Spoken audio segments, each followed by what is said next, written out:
Survivor Specialist Phil and Alexa are back with our episode 12 predictions and power rankings. And today we are joined by our first Survivor alum of the season, and that is Danny McCray from Survivor season 41, the man who said the hourglass stunk and then had to watch it all over again. He's back. He's still ready to talk about everything. Danny, how's everything going? How are you enjoying watching people suffer through the same things that you had to go through in person? It's much better to watch than it was to experience it. So listen, Survivor's a great game. So I think still everything has been great with the exception of the hourglass. I still like how they're moving through the twist pretty quickly and the advantages pretty quickly. So you're starting to see a little bit more of the camp life. I'm enjoying that. I just, I'm not there, so I'm not mad at my edit. But other than that, I'm doing great. I'm having a good time watching the cast. It's a great cast. They're playing a really, really good game. I had watched the Australian version of Survivor, and then I started kind of missing that type of gameplay, and I'm starting to see it here this season. So I'm still a Survivor fan, and this is a great season. Well, we're glad to still have you. Who do you like on the season? Either voted out or still in? So it's kind of up in the air because I started off loving Jonathan. I loved him. Because I was like, Jonathan is playing the game that I wanted to play. He's under the radar. He's finding a way not to be targeted because he's this big guy. He's just playing it real cool. And then he won. And then all of a sudden I just started disliking Jonathan. I'm like, all of a sudden he's like, I finally won. I got to take advantage of this. So I went from Jonathan. And then now I'm loving Marianne. Marianne is she's amazing. I love like her personality, how open she is, how she kind of puts those analogies together, and she's finding idols. So I'm a Marianne fan. Yeah, she's on fire. She's also. I feel like she and Jonathan have maybe had opposite arcs. I feel like at the beginning, people either loved Marianne or really couldn't stand her, and I've always thought she was funny. And now we're getting scenes where she's like talking about her toenails falling off, and it's like that's not even weird. Like that's just it's like, oh yeah, that's what she's talking about today. It's awesome. It's not weird for her to talk about, but it's weird for it to happen. That is the first time I've ever heard of somebody's toenails continuously falling off. I can't say that's happened to me. And that's coming from a professional athlete who wore cleats his whole life and was around people wearing cleats, where weird things happen to your toes in cleats.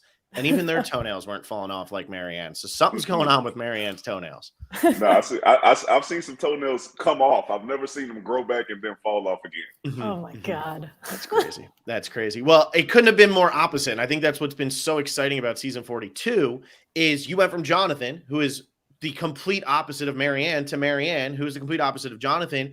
And it's a natural progression. I think a lot of people have made that change. I think a lot of people started off on this season really loving Jonathan. And now I think they've more picked up on Marianne or Omer, who are playing these less physical games. They're being really authentic to who they are. And yet that's like the beauty of this season. You can go from, I love this challenge piece, to, he's starting to betray me, my liking. I'm going to be done with him. And then you find somebody who's the complete opposite, but they're still very rootable. We have a final six where pretty much everybody is likable. And I really feel bad for Romeo because the guy's just never had a leg to stand on. Yeah, Romeo's having a rough time. I don't want to compare him to Heather, but goodness gracious, if there's a person that I have to put as like least likely to win if he gets to the end, it's got to be Romeo. There's no offense to him. It's just there are some great players around him. Mm-hmm. For me with him, it just feels like wrong starting tribe. Sometimes you just end up on the wrong tribe and there's nothing you can do about it. We saw it last year with somebody like JD or Jeannie. Like, they just ended up on that green tribe that just got decimated. It just feels like Romeo was on the wrong tribe. Drea was always better at the game than him. And now he's the last surviving member of that tribe and he hasn't voted right yet. He's just there. He's having a hard time, man. But he's playing the game though, so I will give him that. It's not like he's giving up. He's trying to do everything that he can. But my man Omar's setting him up, and Omar's doing a lot of stuff. So yeah, he's having a rough time. Yeah. I love Lindsay too, though. By the way, Lindsay is killing it. I think we literally just said everybody who's left, except for Mike. But Mike's I like Mike. I was on the phone with my mom, and she can't get over that he said he was part of the 15% off of Denny's crew. She thinks that's the funniest thing in the world. I love Denny's too. I love a lumberjack slam. I'm a huge Mike fan. Mike's my favorite right now. I've been pretty open with that. I think he's just playing a really authentic, funny game. Like, he's all over the place, but there's something just so likable about it. But I'm starting to wonder with everybody now and the fact that he doesn't have an idol, what's going to happen to Mike in these next 2 weeks when idols start getting played, advantages, we still have extra votes, we have everything still out there, and Mike's idol is sitting in Omer's pocket, and Omer's he's just been running circles around him right now, and Mike's getting tied up and doesn't know what to do. And that's, I'm not sure. I'm still not sure that this Omar and Mike situation is not going to turn into the Ricard and Shan situation, to where there's an argument and a fight about should I give it back. And maybe Omar, it may be his downfall where he decides to give this thing back to Mike for some reason of like he doesn't want to look like a bad guy if he does lose, you know, at the 5 and doesn't want the jury to dislike him, and then he gives it back and then gets voted out. So I'm still not sure what's going to happen with the idol, but yeah, where I turned 180 on Mike was when Omar played him like a fiddle with the, you know, High said this, and then all of a sudden, you know, he literally got upset with this guy. I know as he's watching it, he has to say, man, I got played. I'm sending this guy a text right now so I can apologize. Yeah. I know High is like stewing in his apartment right now. Like, you've got to be kidding me. Yeah, I think Mike is like definitely smart enough to like ask for the idol back. And I'm curious, like, how Omer's going to navigate that. Because if I did that, like sure, Omer did totally save him, but I feel like we're at a point in Survivor where like you don't really owe anyone anything anymore. So he's going to ask for that back. Omer's probably going to say no. And I'm curious, like, are they going to butt heads? Is Mike going to try to get someone else to get him out? The only person I think is totally safe is Lindsay, because I think her idol is the only one that expires this week. And now she has an idol. Yeah. It's funny you said you're loving Lindsay, Danny. So Lindsay's edit started off very slow. People were frustrated. Here we go. Like, what's going to happen with her? And I feel like she has just ramped up recently. And somebody had made the comparison last week saying it feels like a better version of what Erica got, because Erica's never really like took off. Do you think Lindsay is somebody who can still win this thing? Do you think that she's going to get enough respect from the jury? And why do you think it's taken them so long for us to finally start to see her come out? Yeah, I think Lindsay still has a chance to win, because what we know about the edits and what I learned about it while I was on there is there's so much more going on behind the scenes, and she's probably had way more conversations with people, and some people may have more respect for her than we assume. She's winning challenges. She's found the idol. Depending on when she plays it and how she uses it, that can be a huge move for her. And then also depending on who she's sitting next to. Like, I think right now at this point, if you're sitting next to Omar, you're probably in trouble. But I think if she sits next to maybe a Romeo, possibly a Marianne, depending on how they play the rest of this game, she still has a shot. If she's sitting next to Mike, I believe she still has a chance as well. Yeah, I agree with that.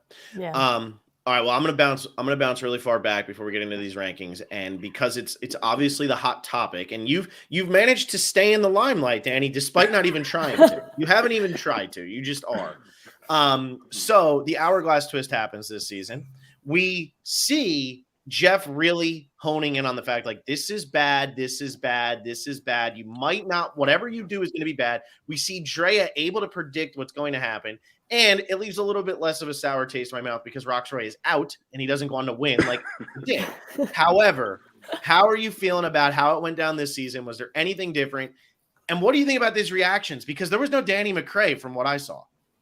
Yeah, listen, I still feel the same. I did have a feeling that Jeff was going to do it, because at our tribal council, he said, listen, I'm just telling you that we're probably going to do it again. But how can we say it differently to make it not seem like we're lying? And I'm like, listen, the only way you could not seem like you lying is don't lie. So I had a feeling that he was going to do it again. I still hate it. And I am super surprised, because there are people like Lindsay and Jonathan in there who seem like these really, really huge competitors. And from what we saw, they didn't really have that big of an issue with it. As I was watching the show, I was like, let me tell you something. If Jonathan goes out here and the way he beasted that challenge and then gets sent home, that would be like, that'll probably be the worst case scenario for this twist, because the dude was killing it the entire game. He literally carried his tribe multiple of the tribe challenges, and then beasted the merge challenge, and then would have got sent home. I thought he should have been upset. I thought Lizzie should have been upset. I thought more people should have been upset, but everybody's not me. Everybody doesn't think the same way that I think, and I can vibe with that, because there were some people that weren't upset on our season as well, like I was. Yeah, I think who went home? It was Lydia went home, and I think someone asked her in one of her like exit presses, and they were like, "Why did no one was mad that Roxroy did that?" And she said something like, "Once we figured out the rules, we all would have done what Roxroy did, so therefore we couldn't be mad about it." So there's that, but I don't know. Maybe Jeff like did wink at them so much that they figured something was going to happen, but. It also gets to be this group in general. Like you see them getting voted out, they're like high-fiving each other on their way out. So maybe they're just happy with like everything. That's so because I'm just like, listen, we nobody was mad at Erica, so I can understand them not being mad at Roxroy. We were mad at Jeff in the game. Well, I was just mad at the game. I told Erica, "Hey man, you made the right decision. We all would have did the same thing. It's $4 million, so yes, you have to make that decision." But just the fact that the choice was available to her was the reason that I was upset. Not trying to speak for everybody else. I think it's the Applebee's. Can't be mad after that. I know, right? You got some Applebee's. You're feeling good, so you're all right. So you're not upset. Like, wait, Danny, you got some Applebee's and you're feeling good. That's the first time that's ever been said in the history of time. Every time I eat Applebee's, my stomach hurts for a week straight. What are you talking about? You're feeling good. I might be trying to get an Applebee's sponsor over here. All right, my bad. I changed my mind. I love Applebee's, but it is funny because I'll tell my fiance all the time, "We got to go to Applebee's," and she's like, "No, why are you doing this?" I've never been to an Applebee's. Alexa's letting down. I don't remember the last time I've been to Applebee's. I'm a Chili's guy, Alexa. I am a Chili's gal. Yes, I love Chili's. Chili's is a little more options. What I think though might have happened with this edit is, so Danny, we got to see your frustration with this because it was Sydney who went home. I think Sydney, one of your allies, somebody who was on your starting tribe, somebody who had won every challenge, goes home. And so, of course, I think we're going to see a little bit more of the frustration from the person who was on her winning merge tribe and knows she had never lost. So they got to build that story in. With this one, Lydia got just pushed right out she got pushed out the car. Like she was not there anymore. High even voted for her. She had lost challenges earlier in the season. And I almost wonder if had Lindsay gone home that episode, would we have seen more of the frustration from Jonathan? Because as a big guy who's super competitive, even if he's trying to lay low, in your confessionals, you don't have to lay low. That's where you can say anything you want to say. There had to have been more frustration from him. And I wonder if it was glossed over because it was Lydia went home, because it didn't affect those bigger players, and because they're pretty much sitting here saying, "We're not going to do it again. Just, it didn't ruin the season. Leave us alone." If I had to choose, I would say they just glossed over it. I just can't. I like. It's hard for me to imagine that one Jonathan or probably the rest of the cast had no issue with this. Specifically, the people who were on the winning team at that point. Like this isn't fair. I know how hard that challenge was, and that challenge is not easy. It looks like it goes by fast on camera. It takes a long time to dig that ball out of that sand, and after that, you got no energy. And then climbing that wall and figuring out how to get all this stuff done. It is a very brutal challenge. And to go through it and just realize that it actually didn't mean anything because Roxroy was going to make that decision. Like you have to have some type of anger. And I know that they asked them about it in the when they were doing their interview. So I know somebody said something, but we didn't see anything. Mm-hmm. I think postseason we'll hear a little bit more about it, depending on who wins the season. Now, what's really crazy about this, though, is with Roxroy doing that, nothing changed on this season. On your season, it was a big moment. That was the first time that somebody from your tribe had gone home. That could have really influenced the game. Now, I thought that Danny and Deshaun are done after this, but you weren't. This season, it really didn't impact the game almost at all. High did have to vote out Lydia, which might have shortened High's length in the game, but High wasn't going to last very long in this game anyway because people were going to start targeting him pretty much immediately. I think he finishes 7th to 9th pretty much no matter what on this season with how he was playing. So I wonder how much that impacts it. But it does lead me to my next thing, and this is actually getting closer to our power rankings here. Last week, we see do or die again. Same result as last season. Lindsay survives with out switching, just like Deshaun, going against the odds, which I still think are BS, and everybody keeps telling me it's confirmation bias, but I'm like, too bad, doesn't matter. So Lindsay survives. However, only her and Jonathan compete. And we hear her saying how much she regrets that she went out there and did this. How do they continue to do or die and actually get people to compete in the challenge? Or do you think this is the last time we're going to see this and the last time we're going to see the hourglass? Man, I actually think that you're going to see it again, because there will come a time when there's somebody who is in trouble, like Jeff said, and they are going to just take that chance to say, I'm going to play do or die, or I'm going to win. So I think they still have the option to do that. But when you get into a situation like this, I think for the show and for Jeff, I think that was probably best case scenario for them, for like the aha moment of like, oh, it's only two, and it's two of our biggest competitors. So no matter what happens, one of you guys are going in to play do or die. So I think it was like one of those big TV moments, but that was still sucks as well. Lindsay did make the choice, but the way that Jeff sent it to us was, hey, listen, if you are a competitor, right, then this game is for you. Yeah. But it's not, because you're actually punishing the people who choose to compete if they ended up going out first. So it would have sucked for Lindsay to go home. Yeah, and for Jeff's so shocked when she said that she regretted it. That also made me think like, oh, like this is bad. And to your point, like if it's either Lindsay or Jonathan who goes home, the two biggest competitors, like self-identified competitors, are going to go home because they chose to compete. The problem is, I felt this way.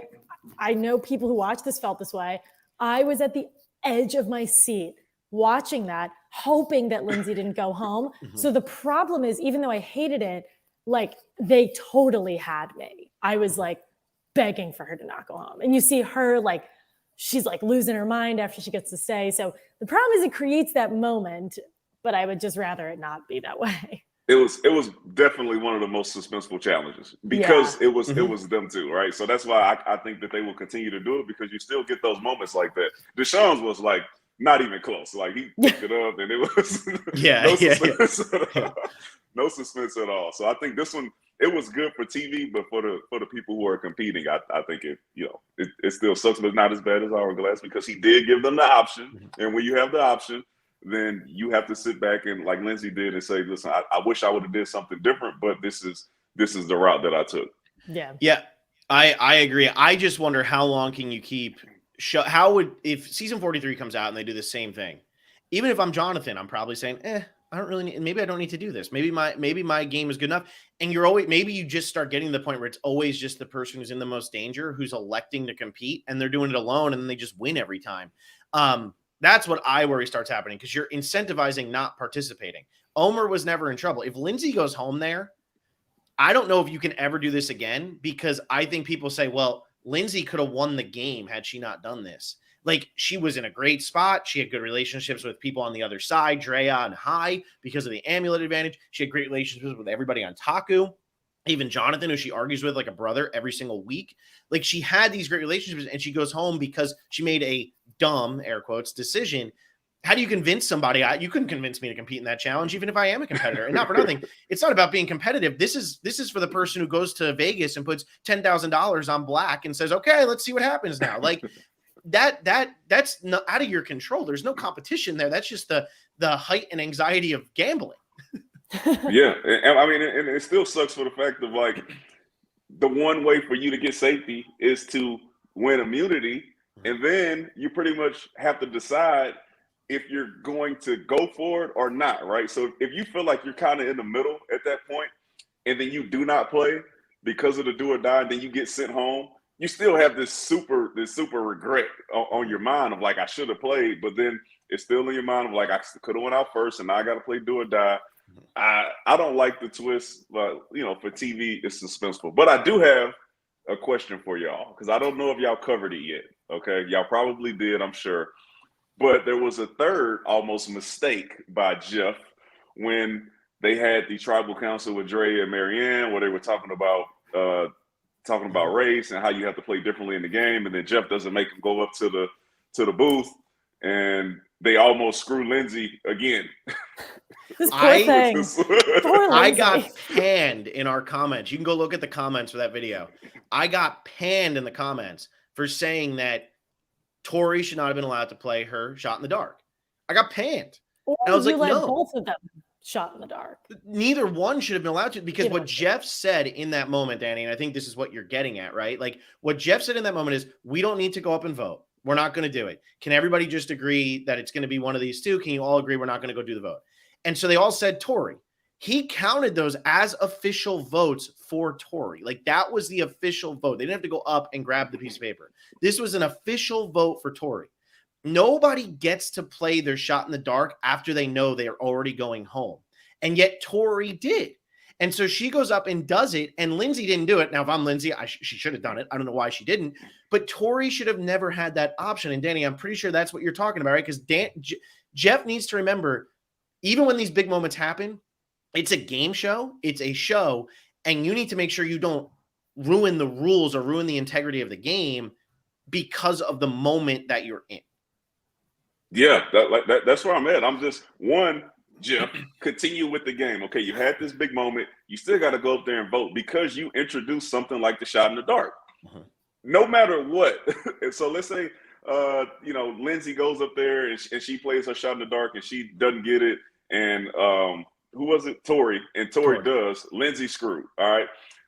If Lindsay goes up there and plays her shot in the dark and it doesn't change anything, she is now out of her secret weapon for if she does eventually get in trouble. Right. So I think Jeff, I'm not sure he intentionally did that or not. I think he just made a mistake and it just still ended up playing out the right way. But as I'm watching it way after everybody else is, I'm like, this dude almost got himself into a world of trouble to where he possibly wouldn't have been able to send anybody home at that point, because they would have had a fair argument of, hey man, you actually cheated me out of my shot to win $1 million. I think the rules are just getting like kind of murky now. And now that like play is more complicated. Like I remember when, I think it was when Jenny went home, Jeff said that Mike and Chanel didn't have votes when like he probably didn't have to actually say that. So that kind of screwed them in a way too. So I think it's like one of those things where it's hard to make a decision in the moment, but can really mess up some people's games. Yeah, you got to button it up, man. Button it up, please. Yeah. Button it up, because like at the end of the day, it's a TV show and then Jeff's going to be in control. But you still, like you said, you have to remember that it's a game and people are coming on to play a game. But some people are dependent on this opportunity to help them change their lives, their families' lives. So it's a game, but that month, that's still $1 million on the line. And when you're playing a game for $1 million, your rules should be buttoned up to where there is no way where somebody can find a loophole or where the host can make a mistake like that, man. Because I'm telling you, I would have been able to make an argument, I feel, of like nobody should have to go home based off of what you just did. Because if Lindsay goes home and because Tori gets her shot in the dark, this is all just fault. It has nothing to do with the game. Yeah. And there are fair, and I think a lot of people don't realize this, and this isn't really sharing too much information, but there are like rules people out there. Like there's a person who, I forget what the name of the committee is, but there's like a fair gameplay committee person who's out there. And like when everybody's walking the challenge, this person is walking the challenge with everybody to make sure Jeff is giving the same information to both tribes and making sure that there is no inequality in these challenges, to make sure that you all have the exact same info. This way, there is no way you could say, well, I didn't know that. You just might have missed it. And as long as that person can say that, that's fine. This person is sitting there looking at this going, well, wait a second. That's not what the rule of the game is. That's almost like saying, well, Marianne gets all the votes this week. And then Jeff says, and Marianne goes, well, wait, I want to play my idol. And Jeff says, okay, sure. Come on up and play your idol. Like that's almost what that was like. And I understand that, like, especially season 42. I had said this on the podcast, like this was being filmed in May of 2021 or whatever it was. So this was still at the height of a lot of things going on in America. So I understand that Jeff is probably more heightened to it and more like aware of like, wait, I don't want to like, cut anybody off or say anything I shouldn't or anything like that. But at the same point, you need to then say, okay, but you still have to go up and vote because that is what Survivor is. This wasn't a Varner incident where somebody was totally going to be removed from the game no matter what went on at that tribal council. This was something entirely different. And while it was a great conversation and there was a lot of important stuff going on there, you still have to go up and have the vote. And Jeff almost lost it because Tori, not for nothing, she was smart, man. She was scrappy. She said, fine, you're going to tell me you're voting for me. Jeff, you never gave me my chance to play Shot in the Dark. I was going to play it anyway. Yeah, and she also could have had an idol. Exactly. So it was almost a huge mistake, I thought. But I'm glad it worked out because she would have had a valid argument. Mm-hmm. I mean, this week we have 6 people and 3 idols, so it's and 1 person who's going to win immunity. So and an extra vote. And an extra vote. So there's a lot of like a tight squeeze this episode coming up. And with all that it's going to be hard. Yeah, it's going to be hard to do this 6. And that's why we're going to throw you right into the fire here, Danny. Who's your safest person this season? It doesn't have to be your winner of the season, although I do want to ask that question. But who's your safest person going into this episode? Safest person, we talked about it earlier. There's a guy, and the game always goes this way, where they try to take somebody to the end that they believe aren't going to get any votes. And I don't believe that people are really going to vote for Romeo if he loses the challenge. So I think he is safe because I think everybody wants to stay with him. And then they also have people like Jonathan and Lindsay who are bigger challenge threats than Romeo. So I think Romeo is probably the safest. There you go. Danny's got Romeo 1. I do not have that. I think Romeo has officially moved from like the guy that people don't like and, we need to get rid of him. He, to his credit, has become like, now take me to the end. I don't think he's saying that, but I think people think that. Oh, absolutely. I don't know how much money you get for 3rd place anymore on Survivor. No, 2nd is 100,000. Congratulations to Romeo for getting whatever the 3rd place prize is, because like it is yours at this point to lose. Even if it's like 20K, like take that money. Oh no, it's about 3 times more than that. But there you go. I'd take that. Yeah. He just got a year's salary for sitting there eating rice out of a bowl. I would lose. I would lose for 60K. Yeah, and I think it's going to happen. Let me add this to Romeo being the safest, because this is also going to cause this kind of confusion for the 3 people who have idols for if they should play it. It's like, just because they have it doesn't mean they're going to play it. They're still going to try to save it for 5 if they can, some of them. And that is going to help Romeo be able to make it to the end, because they're still going to be trying to use him as a number so they don't have to play their idol. And I think that's the biggest point here. At Final 5, you play an idol, which automatically puts you at least in a chance to make fire to get to Final 3. If you can get to Final 5 with safety, you are guaranteed a spot in the Final 3. Now, of course, we saw Dean get an idol nullifier over Janet 3 seasons ago or whatever it was at Final 5. But I don't think that's going to happen this season. And I think if you can get to 5 with an idol, you are in control to go to Final 3. That's huge. And I think that's going to keep people from wanting to play it this week. So if a blindside is going to happen, now is the time to do it. Use Romeo to make that blindside rather than go against him. But I do have him lower just because of all the idols in play, and he does not have one. Gotcha. It's fair. Alexa, who you got at 1? I have Lindsay at number 1 because her idol has to be played this week. And I think I missed this, but it was apparently actually her idea to get Mike to give Omar the idol. Omar's just the person who actually has it. So she, I think, has like a really good pulse of where everyone stands. But I think she is now like the Omar that he used to be, because Drea blew him up. I think everyone's going to think he's a huge sketch now. Lindsay, I feel like she actually has a lot of sympathy for her after last week, because she was beating herself up over this, when in reality she did do the right thing. Everyone's saying like, you did the right thing. Like, you're the only person who's trying to like beat Jonathan in challenges. So I think Lindsay's in a really good position because of her idol. But I also think like the 6 people left and Jonathan is still there. He's still winning everything. Mike's idol is floating around and everyone knows about it. So I actually think she's in a great spot. And I moved Romeo to number 2 for that same reason, Danny. I think Romeo is like totally safe. Listen, wait, y'all gonna be upset with me, okay? All right, I need to take that back, okay? I was unaware. I was unaware that Lindsay had to play her idol. We'll allow it on this episode. All right, so I have to change Romeo to number 2 now. And you're gonna put Lindsay at 1, and then I'll put Lindsay at 1 because she has to. I think Excellent, that's Alexa. I had no idea. That was my mistake. Well, here's something I want to say, and this is my feeling on Lindsay.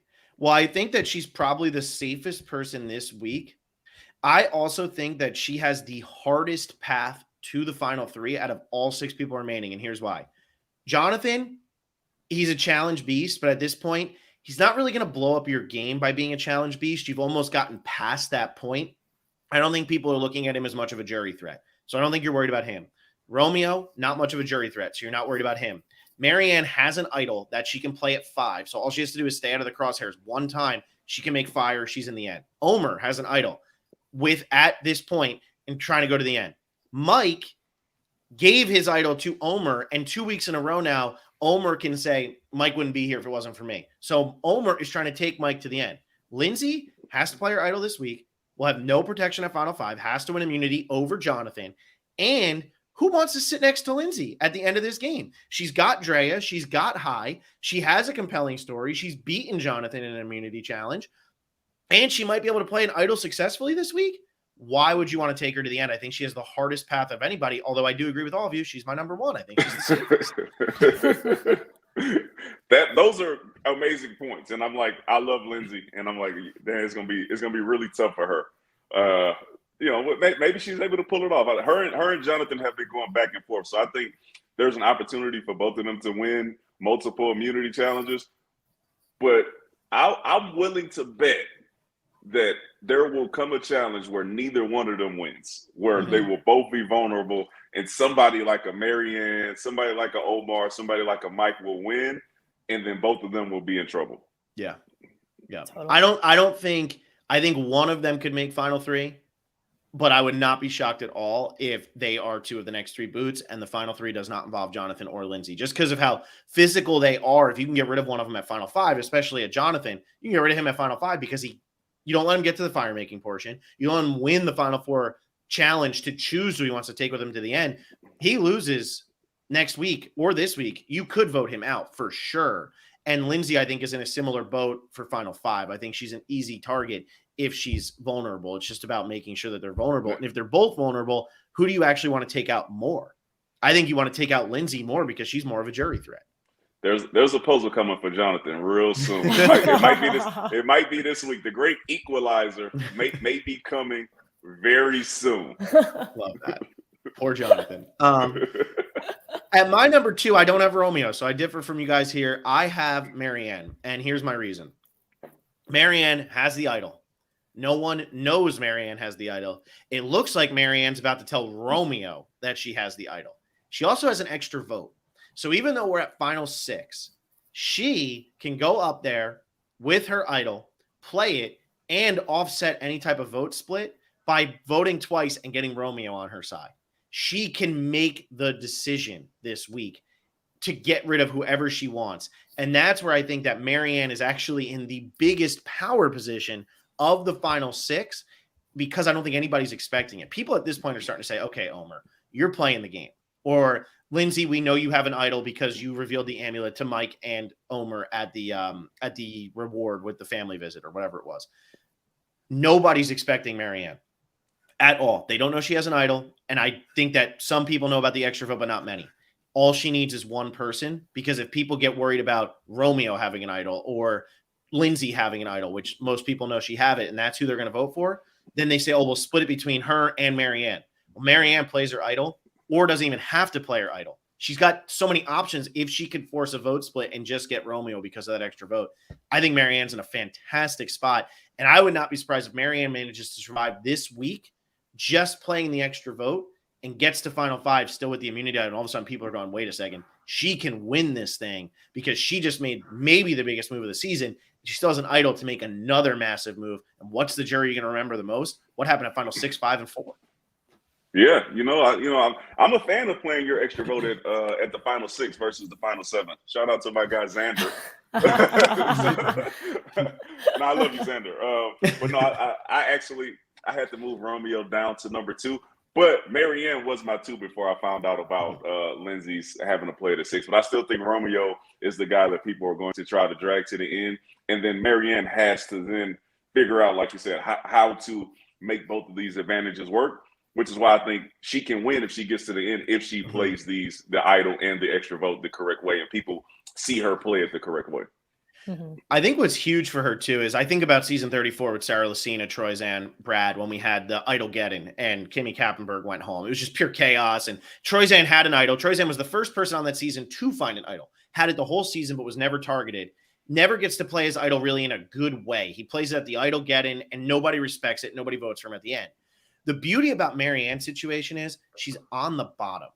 When you have an idol and you're on the bottom this close to the end, it's actually not a bad place to be, because then you can have a successful idol play. Now, all of a sudden, you have something on your resume that somebody who's at the top can't have. Because if Lindsay plays her idol this week, and she has to, but nobody votes for her, oh, good, Lindsay played her idol. Woohoo, whatever. Yeah. But Marianne, when she plays hers, if she gets the votes and offsets them, people are going to be like, check mark for Marianne because she had that big moment. You almost want to be in that position right now. And I almost worry for Omer that he's in the complete opposite position of Marianne, where he has an idol. He's not being targeted. If he is targeted, people are probably not going to tell him, and he might not see it coming, so he can get voted out with the idol. But if they don't ever target him, when does he get to play his idol successfully and make a statement to the jury? He doesn't get to do it. Marianne does, and she's got 3 votes to really prove herself and say, I should win this game. Oh, if he keeps that idol, he's gonna play it on Wednesday. Yeah, because everybody's gonna know that he has it. Everybody's gonna know that he's the snake, and even if they're not voting for him, they're going to make sure that they get it out of his hands. I think that would be a smart play, but Survivors, it's different. It's different that way, to where you have an opportunity to get Jonathan, and then you got Jonathan and Omar, and then they're kind of scared of the challenge beast, and it goes in a different direction. We'll see what happens. It's going to come a lot down to who wins immunity, because we could have an immunity and 3 idols in play. Now 4 people are saved, and you're looking at 2 people. Who's your number 3, Danny? My number 3 now is Marianne. So Okay. I have Lindsay, then I have Omar at 2, because I think they're going to take him to the end. Romeo. And I have Romeo, and then I have Marianne at number 3, who I actually think is going to win the game. So that's where I'm sitting at, because I believe that, like I said, if Marianne is able to use these advantages the correct way, which I thought Drea was going to do, and she would have had a chance at winning the game as well, I think that she can use them to possibly, like I wanted to, take out an Omar, who was Ricard in my situation, and whoever gets to put that big player that they took out on their resume, I think, depending on who's sitting at the end, they're going to be able to use that to say that I did something that nobody else could do. Because right now you have 2 or 3 of those people. You have Omar, you got Lindsay, and you have Jonathan of like, we have to find somebody to take this person out or they're going to win the game. And I think Omar is the type of player where if he gets duped, he's going to respect it. He is going to just be like, wow, you got me. I'm voting for you. Just like Drea. I think Drea is voting for whoever she feels is the best player at the end. She doesn't care that people backstab her. Like Mike saying, you threw 2 on me. We were supposed to be close. You threw 2 on me. She can't be mad at Mike for betraying her now, because she was betraying him. It was going to happen. That was the week. And I don't think she is mad at him. And I think that we're going to see the same thing from Omer if Omer goes home, which is a really good person to have on the jury, because Omer has also been in everybody's ear the whole season, telling them how to vote and what to do and all of that. If he doesn't get to the end, he's going to have a lot of power over on that jury. And he might be able to influence some votes in favor of the person who does ultimately get him out, which right now looks like it would be Marianne or Lindsay. It looks like it'd be one of those 2 who has to be the person who takes Omer out of this game. Yeah, I agree. I agree. Somebody's got to get Omar. Somebody's got to get him. If they don't get him and he gets to the end, he's going to win 10-0, and it's going to be a joke. He could sit next to the best second-place finisher of all time, and he's still going to beat him 10-0 if he gets to the end right now. I agree with that. He's playing a hell of a game. Yeah. This might be his week, though. I also have Marianne at 3. I think she has the idol, like, just to go through everything we already talked about. I think what benefits her is this week, she is not anyone that people are talking about, and she really hasn't been. If everyone is going to take what Drea said at face value, Marianne and Jonathan are like the 2 people who she really didn't like scorch on her way out. So I think people are going to go for Omer. And I think people are probably going to go for Lindsay and maybe a bit of Mike. But Marianne, I still think they are like keep talking about your toenail, Marianne, because you're going to be fine. Like, I really don't think anyone's scared of her. But the difference is if she does this, if she uses either of her 2 advantages, she's going to come out looking really great. So not only do I think she's safe because of what she has, but I think she knows how to navigate her threat level really well. Yeah, Marianne's, she's going to beast it. She's going to be that edit. She's been getting a good edit to me the entire season, but I think now it's about to turn from her being kind of like this funny personality, this happy-go-lucky, to like, I'm about to play the game. Yeah. And it's going to be like a strong finish. It's my guess. I feel that. I mean, I remember, I think it was after episode 2 or 3, I said, well, Marianne's not going to win. Like, she's done. No way. Not going to happen. Just because, she had annoyed people or whatever. She's going to be the next target on that tribe. And now I'm like, well, okay, what did we see during season 41? We saw Danny and Deshaun go back and forth talking about how they're going to get rid of Erica and throw this challenge to get rid of Erica. And then Erica wins the game. You missed your opportunity. And now I'm sitting here going, did Taku miss their opportunity to get rid of Marianne really early in the game? And had they gotten rid of her instead of Mariah, it's a totally different game. And that's what I'm starting to feel like. It feels like Marianne's picking up.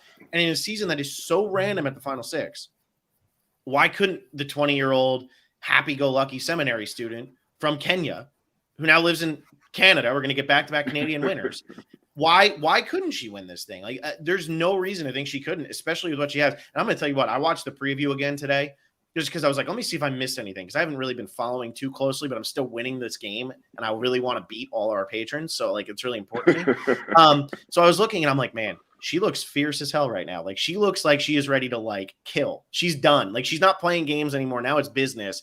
And she was talking Romeo, and I'm like, something's going to happen with Marianne this week. Something is going to happen with Marianne. I'm having flashbacks of Erica's episode. I want to play like a lion. Yeah. And this is the Marianne. I think this is the Marianne coming out to play the game party right here. Yeah. Well, I'm here for it. At my number 3, this is killing me because I don't know if I don't know if Omer is going to give Mike the idol back. I do not know, and it's killing me, and I don't know what to do. And what I'm scared of is, let's say Jonathan wins immunity and Omer keeps the idol. The only 2 people who realistically could go home this week then are Mike and Romeo, right? Because, I mean, you would think if one person plays an idol, the next person's going to play an idol, the next person, you're just going to get an idol train, and that's what's going to happen.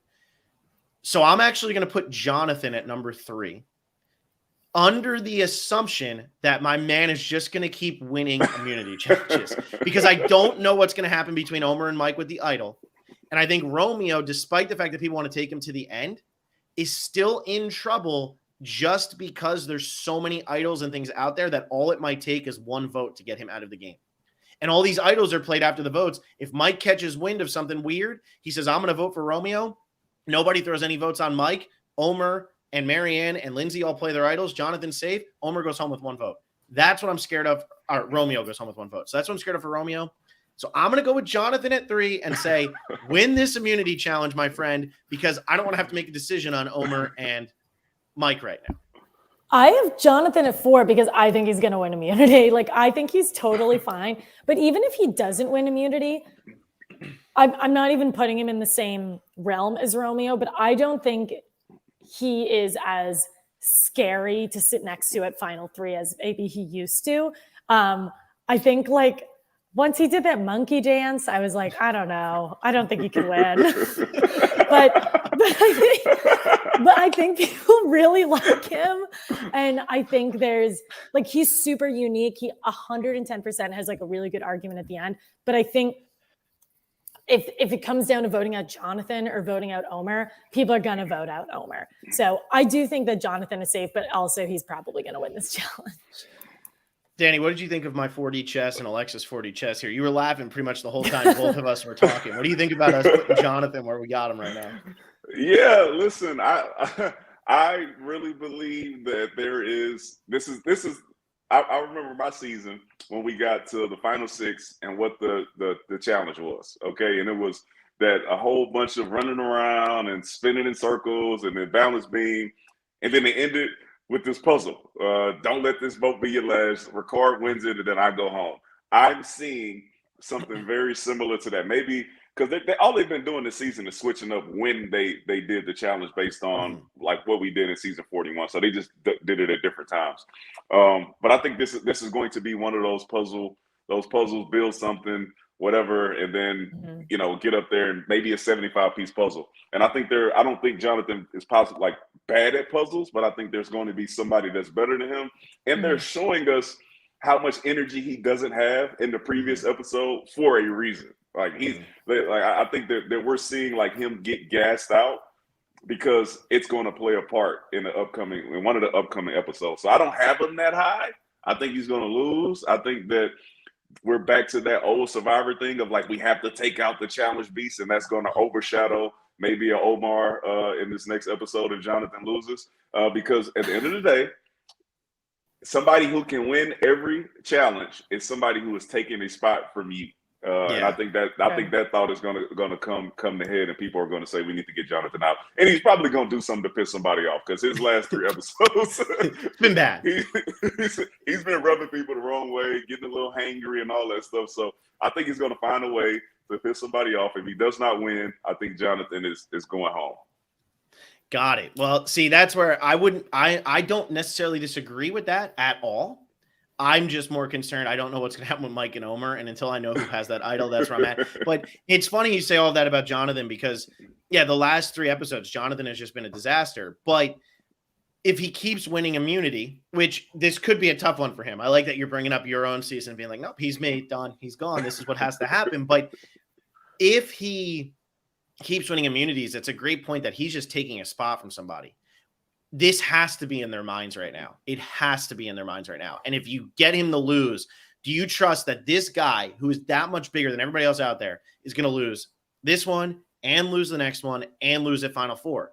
Probably not. So if he loses this one, you do kind of have to say, all right, why let him take up a spot at the end, even if we think we can beat him? If he wins 5 immunities or 6 immunities, he ties Ozzy's record or breaks Ozzy's record. I forget what he can actually do at this point. But if he does that, and he goes out there and he sits there, it's hard not to vote for him. Even if he didn't play that good of a game, even if he pissed you off, he just did what nobody or only 5 or 6 people in the history of Survivor have done. That's not easy to do. And do we have a Sarah Lucina who can beat him the way she beat Brad Culpepper? I don't know if we have that on this season. So I kind of agree with you, but I'm going to keep him at 3, and I'm just going to say whatever. We'll see what happens. I guess it all depends on this next episode. If he somehow pulls out a win, I'm straight. I'm wrong about the entire season. But I just think this will be the one where they have to make that decision on they're going to take out the challenge threat, and then they have to figure out how all these people with these idols are going to play into this next vote. Mm-hmm. Totally. So now, who is your number 4? You know, this is going to be unfair as well because I have a tie. But since Omar has the idol in his possession, I have to put him at number 4 over Mike.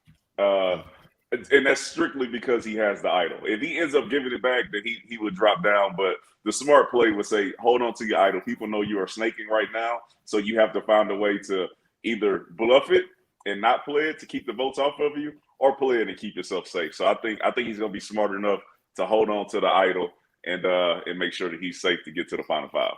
Mm-hmm. So I wonder how much this cast will mess with the idea of nullifiers, because I don't think we're going to see one. I don't think we're getting one on this season. But if you're in this situation, now you know Omer has the idol because of the knowledge is power situation that just blew up. You have to think Omer's going to win this season at this point. If you can convince Omer that there is an idol nullifier in play or something like that, now you put him in a really bad spot because everybody knows he has the idol. So we'll just say, hey, we're going to nullify your idol and you're going to go home. Or you get him to actually give it up to Mike, and there is no idol nullifier, but now he's kept himself as vulnerable.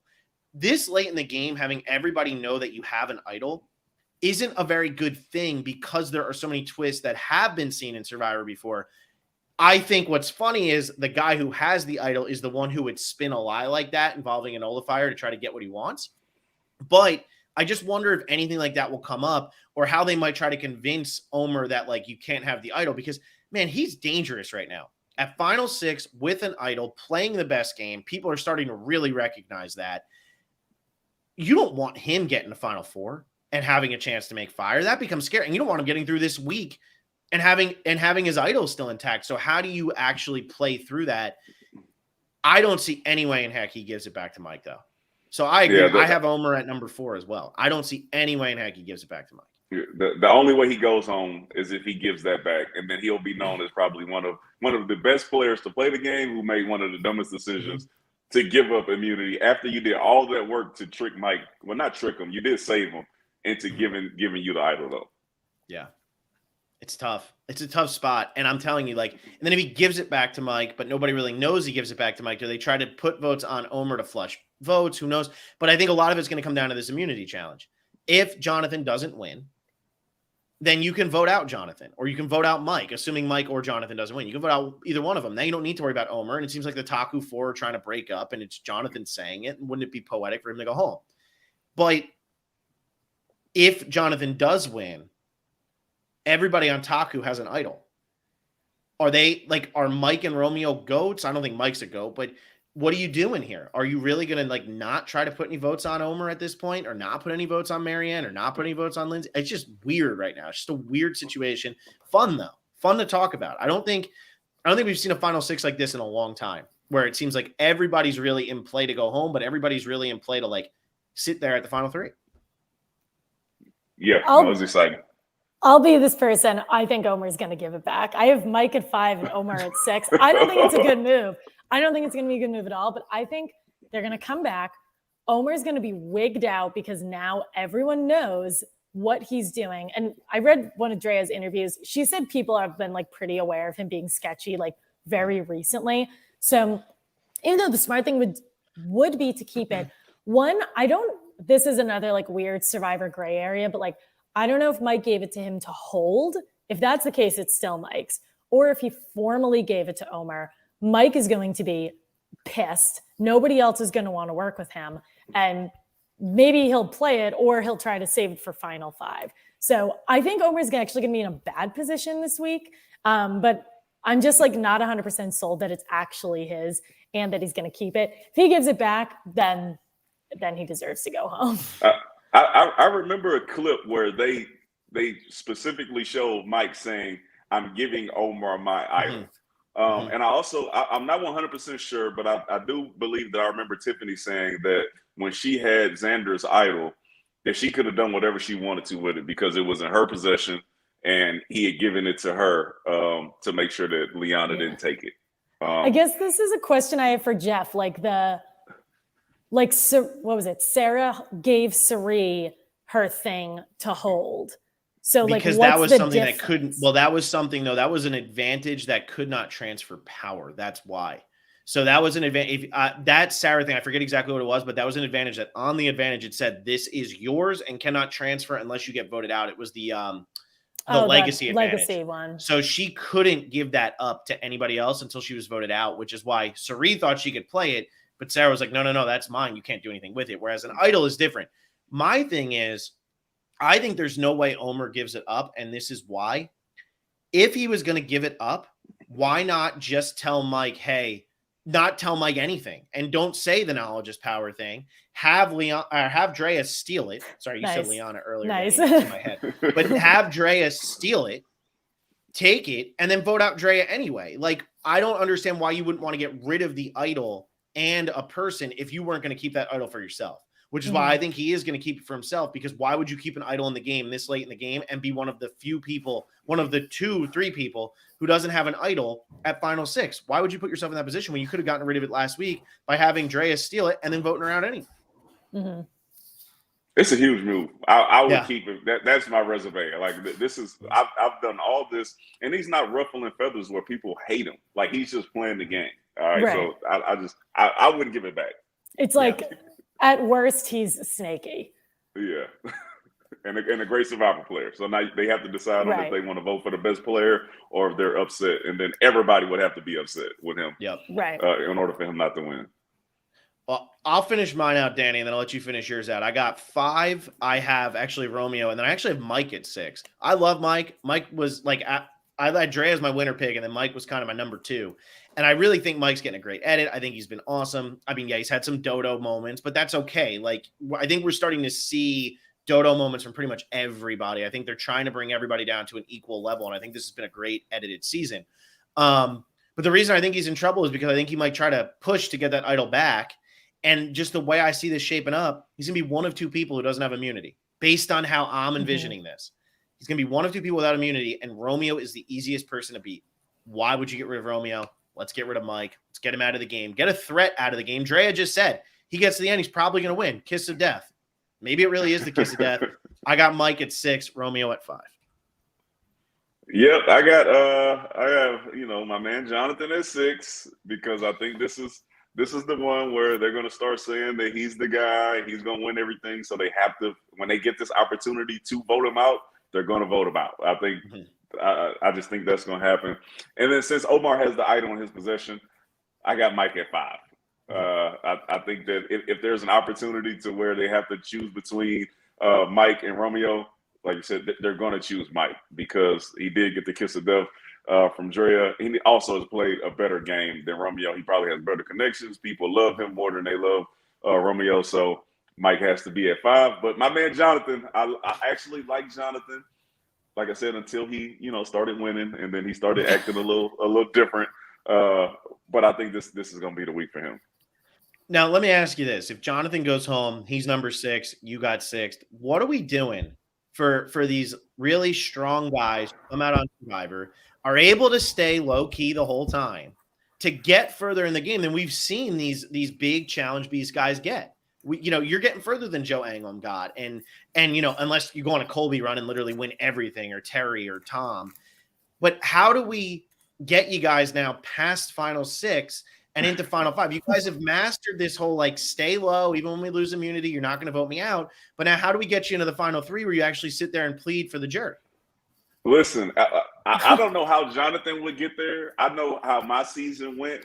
And outside of the hourglass, we had the Shan and Deshaun thing that kind of messed me up. So it was kind of outside of me being a bigger guy, a challenge beast. We had 4. We would have made it one more vote, and then we all would have made it past 6. We just have to find a way to make sure that we create an alliance that can stick together until we get past final 6, and then hopefully win a couple to sit down and plead our case. But I think we're doing better. We're doing better versus how it had been going in previous seasons. And season 43 saw season 41, so maybe they won't be targeting the big guys anymore. They're going to be targeting Omar early instead of letting them get all the way to the end and then try to figure out how to get them out. I know I'm watching a different kind of Survivor because every single time someone says let's just ride this alliance until the final 7, I'm like, well, that's not going to happen. And what's funny is, Danny, you just mentioned the same exact scenarios for you and Jonathan, except yours, like you said, wasn't really in your control. It was Shannon Deshaun, and that messed up your game. Jonathan is in the middle of all of he is the reason why his alliance isn't sticking together. He is fighting with Lindsay. He's had conversations with Marianne. Him and Omar aren't as tight as they were before. Jonathan is very much the reason. It's all kind of branching out from him. So it's funny to see 2 very different styles, but they might end up with the same result. Mm-hmm. Yeah, it's possible. But listen, hopefully he makes it further than 6. That's just my belief that they're going to target him this week, just because I've been seeing so much. I won't say negative edit, but it's total opposite of how it started off for him. Yeah. I was like, man, I love Jonathan. Then they started just showing a whole bunch of stuff for him. I'm not eating as much as the next person. I'm like, come on, bro. come Is he burning 2,000 calories a day doing nothing? I don't know how many calories Jonathan is burning, but I tell you this. He's relative to everybody else. They're all hungry and they're all lacking energy and they're all not eating that much. So that's just part of the game. But shout out to Jonathan, man. He's a beast. I give him that. He is an absolute beast. He's a 6'4", 240. He's one of those dudes when they walk in the room, if they walked on the field with his football pads on, you'd be like, he's the first person getting off the bus because you want people to be intimidated when they see your football team. So I got nothing but respect for him as a competitor, just based off, the game and social and all the other stuff. It just seems like it went from very high, I'm playing low key, I'm not going to rub anybody the wrong way, till he won that one immunity. He was like, okay, now this is my chance to use it. And then he was just barking orders to Lindsay and Marianne and all type of crazy stuff. And it hasn't gotten better since. No. He has made me excited to watch challenges. And for that, I am grateful. Cannot complain about that at all. All right, Danny, before I let you go, you kind of alluded to this, but who's your winner pick right now? Since we're not going to be able to see you before the finale's over, who you got? I'm picking Marianne to win. I think Marianne is playing – she's going to end up bringing her gameplay into the next few episodes, and everybody loves her. She She speaks really well. So if she gets the final 3, she's going to be able to talk and convince people to vote for her. But I think the next 2 moves that she makes with this extra vote and this immunity idol are going to solidify her as the winner for this game. Love it. I like that. Love it. Love it. Well, Danny, it's always a pleasure. Alexa, why don't you take us on home? We will be back Wednesday night, right after the episode, 9:05 Eastern time, recapping whoever's going home. It sounds like there's 6 different people who are going to go home. Mike, Omer, and John. This is the first time all Mike, year Omer, and that Jonathan. we have 3 different people that, in terms of guest, Alexa, myself, we all pick somebody different to go home. That's awesome. So tune into that. For those of you who are $10 and $20 patrons, we're going to record our retrospective podcast right after that. So keep an eye out. Become a patron, patreon.com/Survivor Specialist. In the meantime, follow us on Twitter and Instagram. And Danny, it's been great having you on the podcast. We'll hope to see you soon. Thank y'all. Thank y'all for having me as always. Bye, Danny. Bye.